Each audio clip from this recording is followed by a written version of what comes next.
So yesterday, the people who run our power grid said, there might be a few gaps in it over the next few years because we've blown up the stuff that works with the fingers crossed for the stuff that we're not entirely sure will be able to do the full job into the future. Of course, they call that climate denialism. I say they are transition denialists. Graham Lloyd is the environment editor at The Australian. This was a big intervention, and I know that it was essentially about trying to cheer on more green projects. But let's be honest, in the past 5-10 years, every state government's cheered these things on. Every financial institution has paid for these things. Who's been holding back development? No one. The reality is they've been blowing up what already works too quickly. That's right. Look, very tough reading from the market operator this week, but for anyone who's been paying attention over the last several years, there'll be no surprises in there. It's really the sort of difference between hopes and dreams that everything's going to work out okay and the physical reality of engineering and finances when it doesn't actually happen.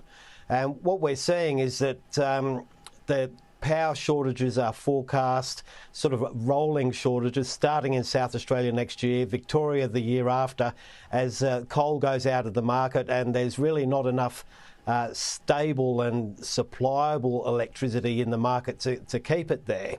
And I guess one of the big issues that hasn't been sort of properly thought about is that we've got all these plans for big interconnectors and other investments like Snowy Hydro 2.0. But the problem is that these things take longer to build than you think they're going to take. They cost more money than you think.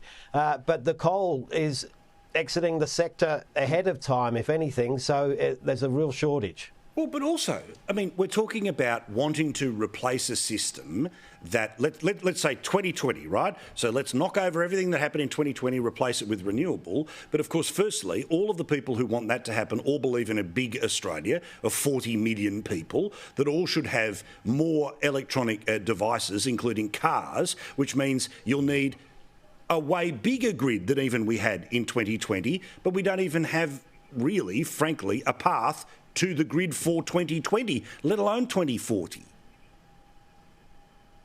Certainly, if you were really going to do this exercise properly, you'd sit down at the beginning and say, what's it going to look like, and methodically work to that.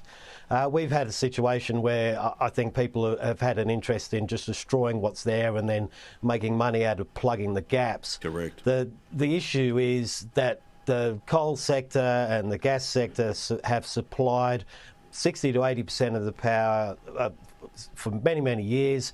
It's being replaced with stuff that's not always there.